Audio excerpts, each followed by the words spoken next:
This is for BCom 6th semester, May June 2024 exam question paper, theory and practice of GST.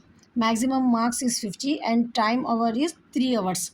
So part A, short answers, any 5 you have to write out of 8 questions. So each carry 2 marks.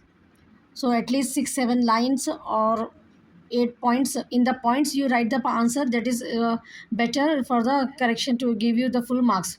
So 8 points minimum you write down of each line for this 2 marks question. In the paragraph form you don't write whatever you want to write, just express it in the points, point wise you express it. It's clear, no? So these are the questions which I've asked in the 2024: input tax, debit note, sales return, exports, SEZ sales, tax invoice, bills of supply, return of goods. Next, in part B essay answer type, 5 answers you have to write, each carry 8 marks. So 8 marks means 2 pages at least you have to write, two or 2.5 paper. So utilize the time. Time is maximum given to you, know. So easily you can attempt the whole paper. Try to attempt the whole paper. Explain the procedure of registration under GST. I have uploaded this answer. Explain input tax credit mechanism under GST regime.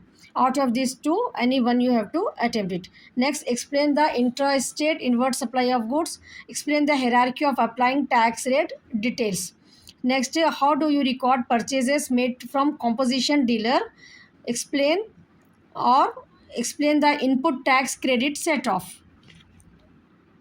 Next, you have explained briefly about the determination of place of supply of services.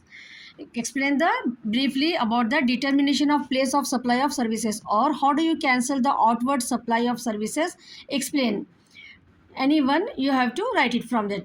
Next, last question, explain place of supply of services and its determinants, and explain the concept of advance receipt from customers under GST.